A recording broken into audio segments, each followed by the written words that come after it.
வணக்கம். நீங்கள் இணைந்திருப்பது வடக்கின் குரல் செய்திகளுடன். ஜனாதிபதியை படுகொலை செய்ய திட்டம். அஜித் தர்மபாலா தகவல். ஜனாதிபதி அனுரகுமார திசாநாயக்காவை படுகொலை செய்வதற்கான திட்டம் நடந்து வருவதாக தெரிவிக்கப்பட்டுள்ளது. இலங்கை போலீசாரை அரசியலிலிருந்து விடுவிப்பதற்கான சர்வதேச அமைப்பின் உறுப்பினரும் ஓய்வு பெற்ற போலீஸ் அதிகாரியுமான அஜித் தர்மபாலா இந்த தகவலை வெளியிட்டுள்ளார்.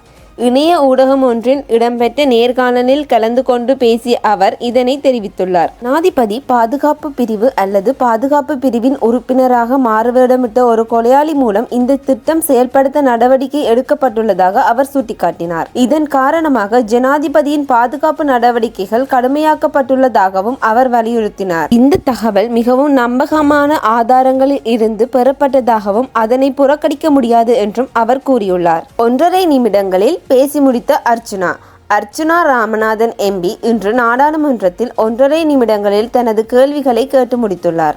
நாடாளுமன்ற உறுப்பினர் அர்ச்சுனா நாடாளுமன்றத்தில் தனது உரையை ஆரம்பிக்க முன்னரே சபாநாயகரிடம் தனக்கு எவ்வளவு நேரம் இருக்கிறது என்று கேட்ட பின்னரே உரையாற்ற ஆரம்பித்ததோடு சபாநாயகர் அர்ச்சுனாவிற்கு 1.5 நிமிடங்களே வழங்கியுள்ளார். இந்நிலையில் அதற்கு மேல் பேச வேண்டாம் என்றும் தெரிவித்துள்ளார். துரைராசா ரவிகரன் எம்பி தகவல் மற்றும் ஊடகத்துறை அமைச்சரிடம் கேட்ட கேள்வியின் போது 2வது கேள்வியை அர்ச்சுனா ராமநாதன் எம்பி கேட்பதாக கூறியதை தொடர்ந்து அவையில் சபாநாயகரிடம் அர்ச்சுனா எம்பி தனக்கு ஒதுக்கப்படும் நேரத்தை அறிந்து கொண்ட பின்னரே உரையாற்றியமை குறிப்பிடத்தக்கது. ஜனாதிபதி அனுரவின் பதவிக்காலத்தில் எரிபொருள் விலை 17 முதல் 39 ரூபாய் வரை குறைப்பு.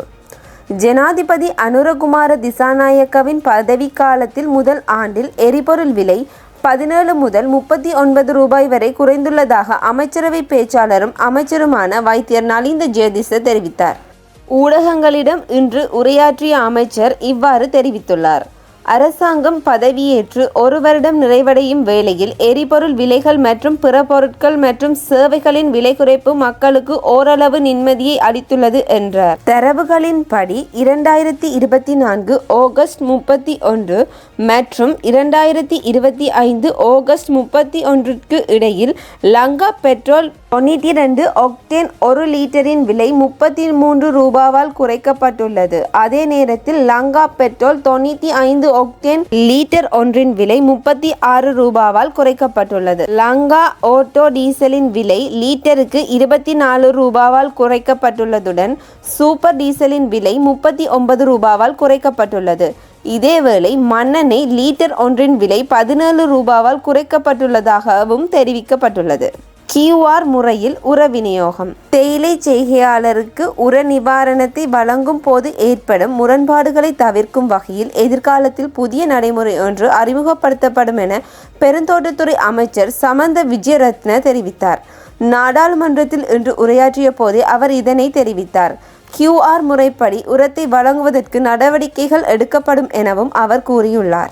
விமான நிலையத்தில் 5 கோடி ரூபாவுக்கும் அதிக பெறுமதியான போதைப் பொருட்களுடன் 2 கைது.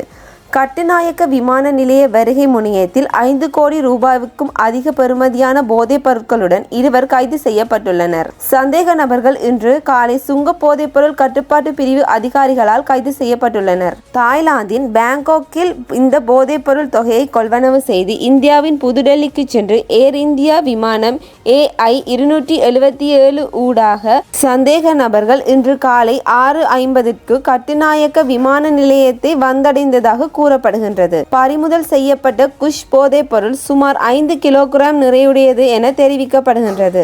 கொழும்பைச் சேர்ந்த 29 வயதான பெண் ஒருவரும் தமிழகத்தின் சென்னையைச் சேர்ந்த 48 வயதான நபர் ஒருவருமே இதன்போது கைது செய்யப்பட்டுள்ளனர். சந்தேக நபர்கள் மேலதிக விசாரணைகளுக்காக கட்டுநாயக்க விமான நிலைய போலீஸ் போதைப்பொருள் தடுப்பு பணியக அதிகாரிகளிடம் ஒப்படைக்கப்பட்டுள்ளனர். இத்துடன் வடக்கின் குரல் செய்திகள் நிறைவடைகின்றன. தொடர்ந்தும் வடக்கின் குரல் செய்திகளுடன் இணைந்திருங்கள். வணக்கம்.